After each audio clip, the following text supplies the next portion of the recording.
Someone right now is making money from a decision your phone made a few seconds ago.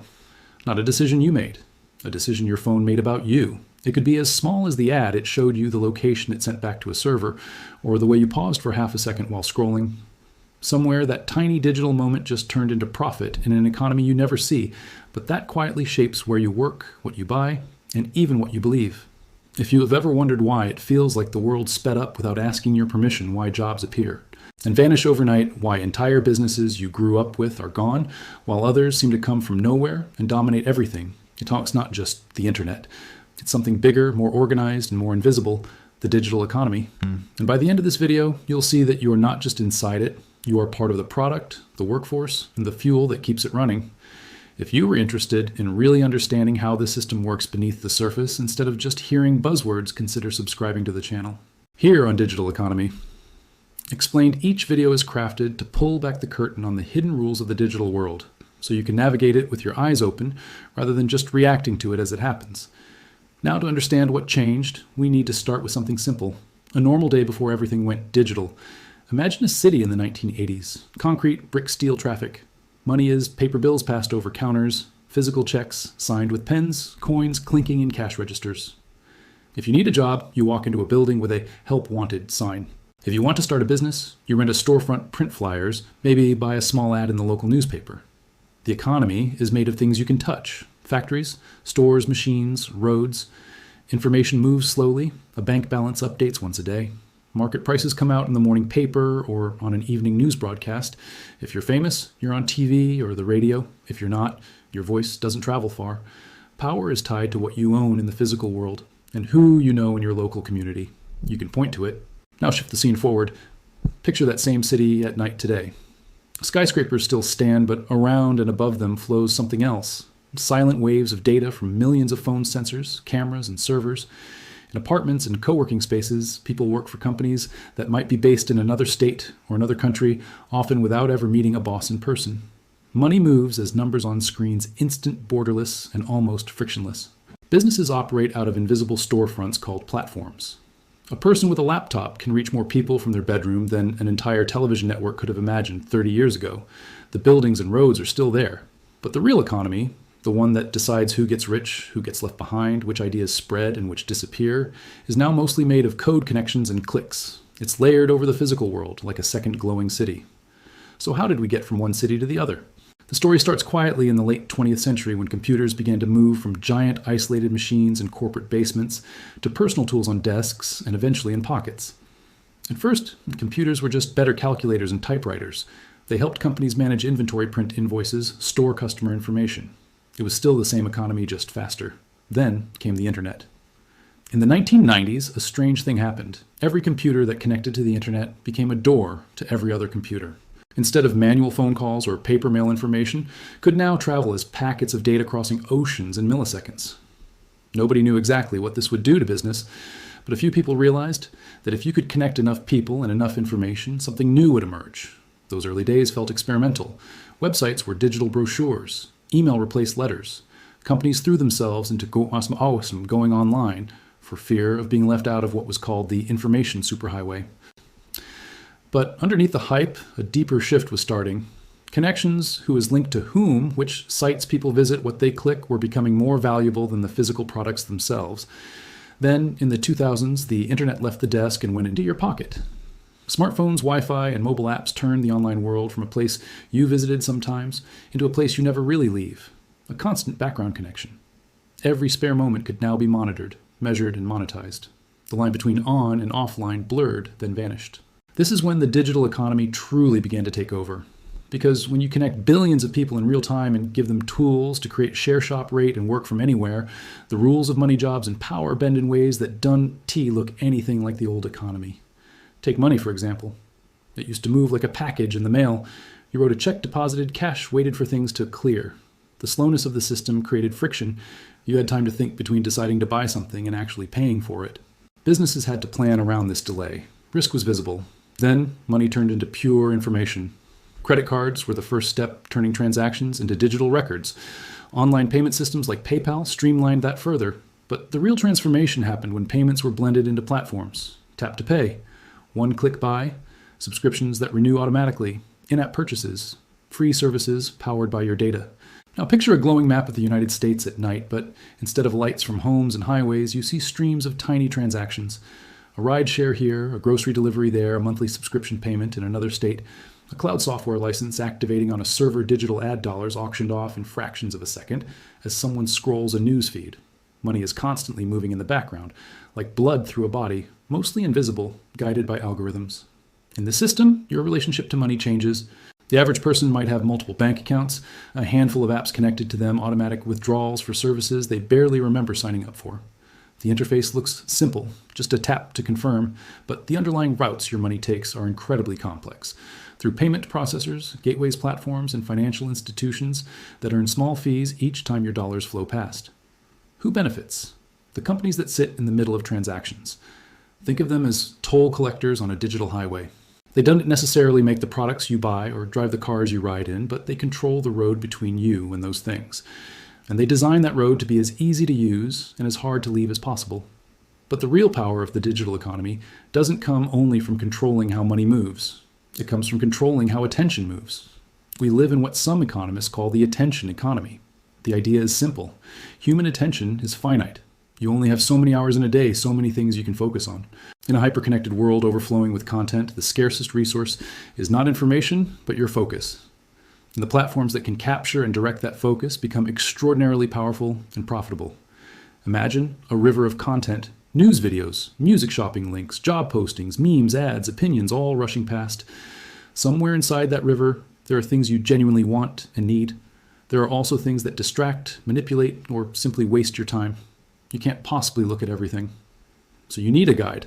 That guide is the algorithm. An algorithm is just a set of rules a computer follows to make decisions. But in the digital economy, algorithms act like invisible editors, deciding what you see when you see it and in what order. They learn from your clicks, your pauses, your likes, your searches. Over time, they build a model of what keeps you engaged, and they use that model to keep you on the platform a little longer and a little longer still. This might sound harmless. After all, it's convenient when your favorite apps show you things you're actually interested in. But think about the cause and effect. The more attention you give a platform, the more data it collects about you. The more data it has, the better it gets at predicting your behavior. The better it predicts your behavior, the more precisely it can sell that attention to advertisers who then tailor messages specifically to you. Every scroll, every tap, every second of your gaze becomes fuel for ad auctions happening millions of times per second, all across the digital advertising ecosystem. Zoom out and you see something striking. An enormous global machine built to turn human attention into money with as little friction as possible. It rewards content that grabs attention quickly, even if it's shallow or extreme. It rewards business models that keep you engaged, even if that means making you anxious, angry, or addicted. And it places extraordinary power in the hands of those who own the platforms and design the algorithms. You don't vote for who controls these algorithms. You don't get to read the rules they follow. Yet they quietly shape what you know about the world, who you trust, and how you spend. At the same time, the digital economy has opened doors that could never have existed in the old world. A teacher in Ohio can create an online course and sell it globally. A designer in Texas can collaborate in real time with a developer in India to build an app for a client in London. A small bakery in a small town can survive a crisis because its customers can order online pay through an app and have goods delivered to their door. This is the paradox at the heart of the digital economy. It concentrates power in a few platforms, yet it also gives individuals unprecedented tools. Whether it liberates you or traps you often depends on where you sit in this new system. Let's talk about work. In the industrial era, work meant a place, a factory, an office, a store. You went there at a certain time, left at a certain time, and got a paycheck. Your boss was a person you could see. Your performance was judged periodically, often imperfectly, but by another human. In the digital economy, work increasingly means a connection. You log into a platform. You open an app. You check a dashboard. Your boss might be halfway across the world or might be an algorithm. Consider a driver for a ride-hailing app. They don't report to a manager in a building. They report to a system that measures acceptance rate, cancellation, rate star ratings from passengers' response time. Based on those metrics, the app decides which rides. They see how much they earn, even whether they remain in good standing. The worker is monitored in real time by GPS, their performance constantly converted into data points and fed back into the system. Or think about a freelance graphic designer on a global marketplace platform. Their profile reviews, portfolio views, response time, and completion rates are all tracked. The platform's algorithm ranks them in search results based on those statistics.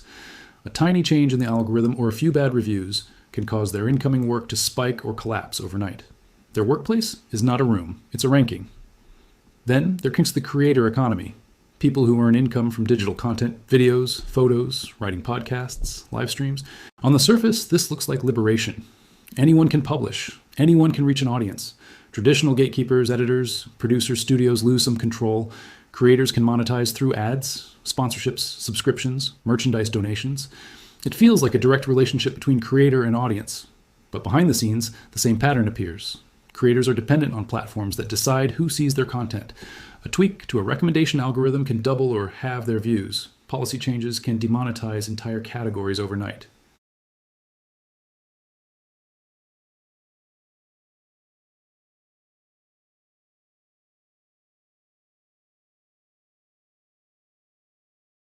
And yet there is real opportunity here. Remote work enabled by digital tools allows people to live in cheaper areas while earning big city wages. Parents can work flexible hours from home. Entire new job categories: social media manager, app developer, UX designer, data scientist, content strategist have emerged jobs that simply didn't exist a generation ago. Those with digital skills and access to stable connections can write their own stories in ways that were impossible when gatekeepers controlled every door. But not everyone gets a fair shot. There is a divide between those who can plug into the digital economy and those who can access to high-speed internet modern devices. Digital literacy, these are the new basic infrastructure. Without them, it's like living next to a highway you're not allowed to enter. One of the most important and least visible pieces of this puzzle is data. You've probably heard the phrase, data is the new oil. It's not perfect, but it captures something key. Raw data about people in the world is not that valuable by itself. But once you collect it, clean it, combine it, and run it through algorithms, it becomes incredibly powerful. It lets companies detect patterns, predict behavior, and optimize their actions for maximum profit. Every time you use a map app, your movements and travel times help improve traffic predictions. Every online purchase you make feeds into models that recommend products to others. Every search you perform tells the system what millions of people are curious about. These systems operate at a scale no human organization in history ever could. Now imagine a swirling cloud of data points representing your digital life. Search queries, purchase history, location trails, fitness tracker readings, scroll patterns, social connections, credit score, even how fast you type. Individually, each piece is small. Together, they form a detailed portrait of who you are, what you value, how you behave. Most of this data is not something you knowingly hand over in a conscious transaction. It's generated as a side effect of living a connected life. It seeps out of your devices and apps as metadata. You sign a terms of service agreement, once scroll past it, and that's usually it. The data gathering never really stops. Companies analyze this data for many reasons. Some are genuinely useful. Fraud detection, better navigation safety, features personalization that saves time. Others are more controversial. Micro-targeted advertising, dynamic pricing that adjusts what you used to re-shown based on what algorithms think you or not were willing to pay, risk scores that might influence what financial products you're offered, or how a company treats your customer service ticket. When you hear about personalization, it can sound friendly. Tailored recommendations, customized experiences. But personalization is also a form of power. If a platform can predict what will keep you clicking, it can steer your attention. If it can predict which users are most likely to respond to a certain message, it can sell that access to advertisers with surgical precision. Politics, health decisions, financial choices. Nothing is off the table. This is not a conspiracy in the shadowy cinematic sense. It's a business model. A model that rewards whoever can build the biggest, most detailed map of human behavior and then rent access to it. At this point, you might be thinking about your own life in this digital economy. Has your job changed because of automation or an app? Have you moved work online? Have you found new income streams or lost old ones because of digital platforms? I'd actually like to hear your story. After you watch, share your experience in the comments. Real-lived stories from people navigating this shift do more to explain the digital economy than any statistic ever could. Now let's zoom out one level further and talk about power. In the past, economic power was tied to things like oil fields, factories, shipping fleets, banks. Governments and large corporations held the keys. Regulation labor unions, trade agreements. These were the main tools for shaping how the economy worked. Today, much of the power sits with those who control digital infrastructure, the platform's cloud providers, app stores, social networks, payment systems, and search engines that everyone else must pass through to reach customers and audiences. They don't just participate in the market. In many cases, they are the market. If you run a small online business in the United States, chances are you depend on a handful of big players: a search engine to be discovered, a social platform to reach customers, a marketplace to sell a cloud provider, to host your site, a payment processor to get paid a shipping service to deliver, and an app store if you rely on a mobile app.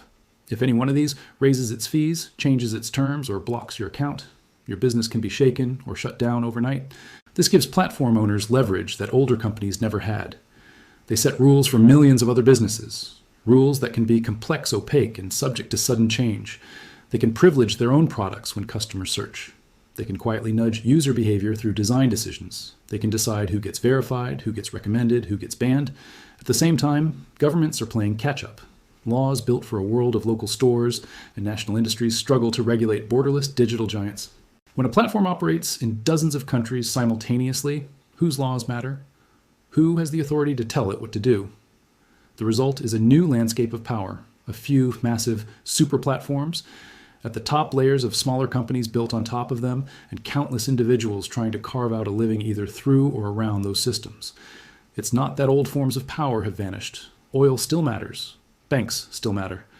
But increasingly, control over data algorithms and digital infrastructure is just as important. Yet the digital economy is not only about concentration and control. It also enables a kind of economic creativity that would have been unthinkable a few decades ago. Think of a person who designs a product, markets it through social media, sells it through an online storefront, accepts payments through a digital processor, fulfills orders through a third-party logistics provider, and never touches inventory themselves. They can do this from a spare room in their house. Their customers might never know the business is that small, because in the digital space, a well-designed website looks just as polished as a multinational brand. Or consider someone who builds a subscription-based newsletter or community. Their office is a laptop. Their building is a platform. Their meeting room is a video call. They can assemble an audience scattered across states and countries, none of whom will ever walk through a physical door. This democratization of tools has allowed many people to escape traditional gatekeepers. But it also introduces new fragilities. When your entire livelihood depends on your internet connection, your laptop, and a handful of platforms, you are always one outage, one hack, one algorithm, update away from crisis. You trade the stability of a single employer for the instability of a constantly shifting digital landscape. We saw this trade-off clearly in 2020. The COVID-19 pandemic didn't create the digital economy, but it accelerated it dramatically. Almost overnight, millions of people who had never worked from home were suddenly living on video calls, chat apps, and cloud documents. Restaurants without online ordering scrambled to set it up. Brick-and-mortar retail stores shifted to curbside pickup and e-commerce. Conferences became webinars. Classrooms became Zoom grids. Picture a map of the United States in early 2020, then fast forward 6 months. Offices dark, but home Wi-Fi networks blazing. Delivery vans replacing shopping trips. Medical consultations moving into video windows. People teaching themselves new skills from online courses as their industries froze or shifted. For those already positioned to operate online cloud companies, e-commerce platforms, video communication tools, digital payment processors. The pandemic was a massive expansion of their role in daily life. Stock prices soared. For others who depended on physical presence, local shops' in-person services travel, this period was devastating. Some adapted with digital tools, but many couldn't. The pandemic made something clear. The digital economy isn't a side story. It's now the backbone of how work, learning, communication, and commerce happen.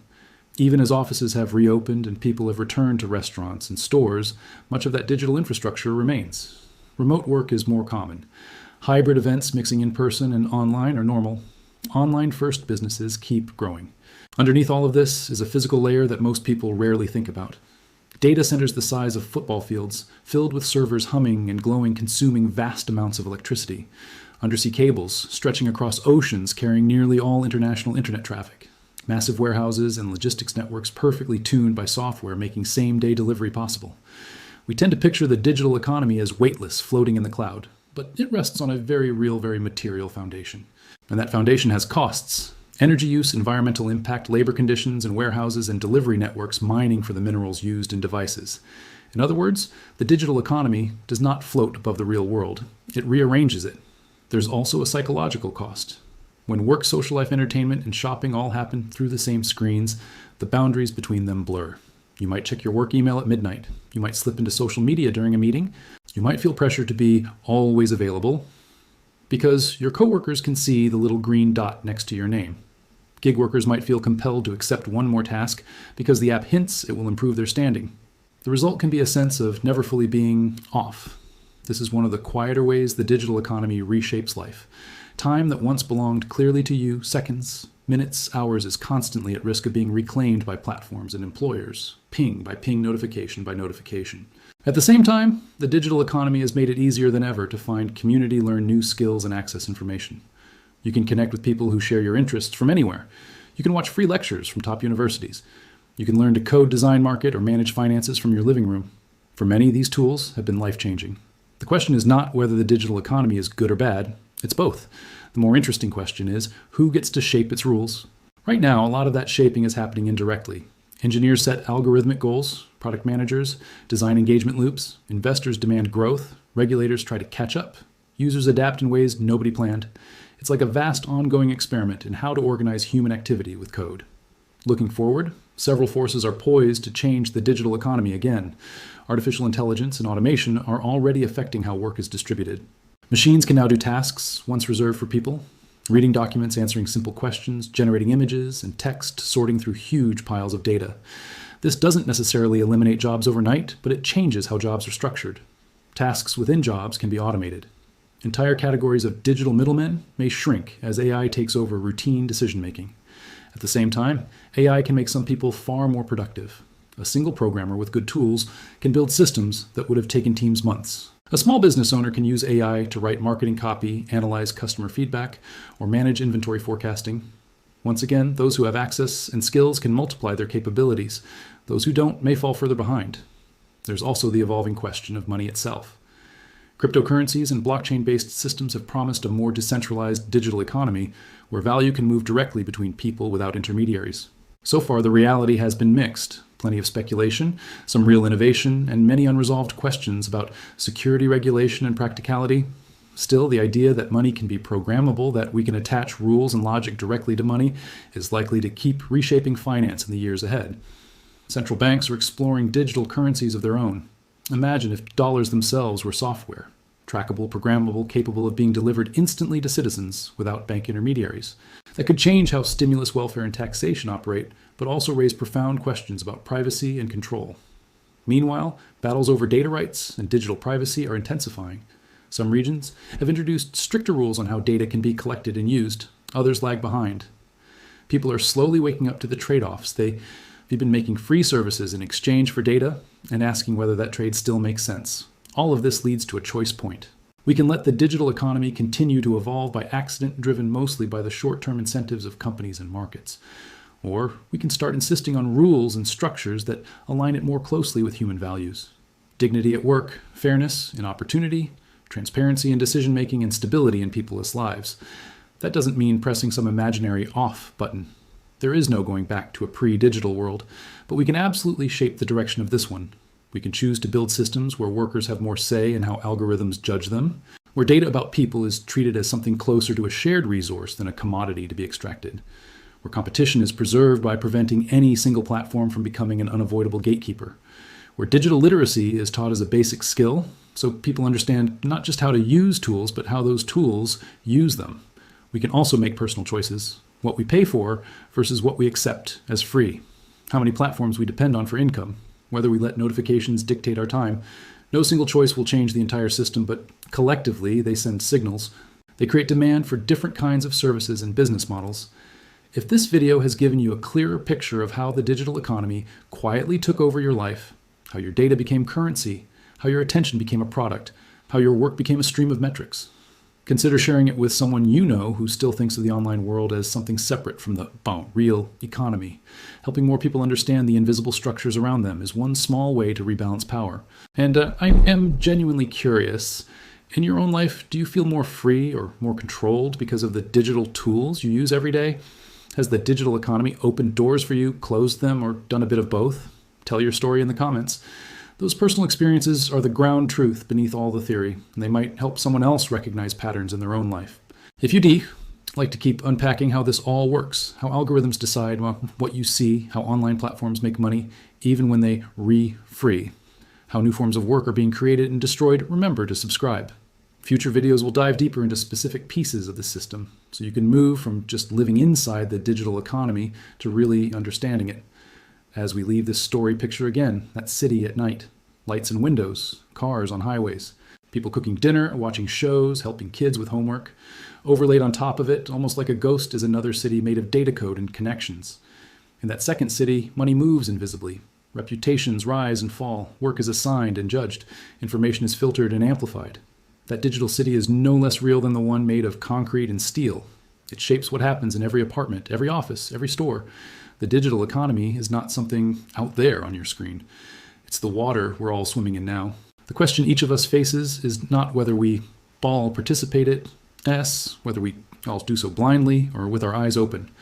Thank you for spending this time exploring it. Take a moment after. This ends not to click on the next thing immediately, but to notice just for a second how many parts of your life now run through this invisible system. Then ask yourself, in the future, how do you want that system to work for you, for the people you care about, and for the society you live in? That question, more than any new app or technology, will shape what the digital economy becomes next.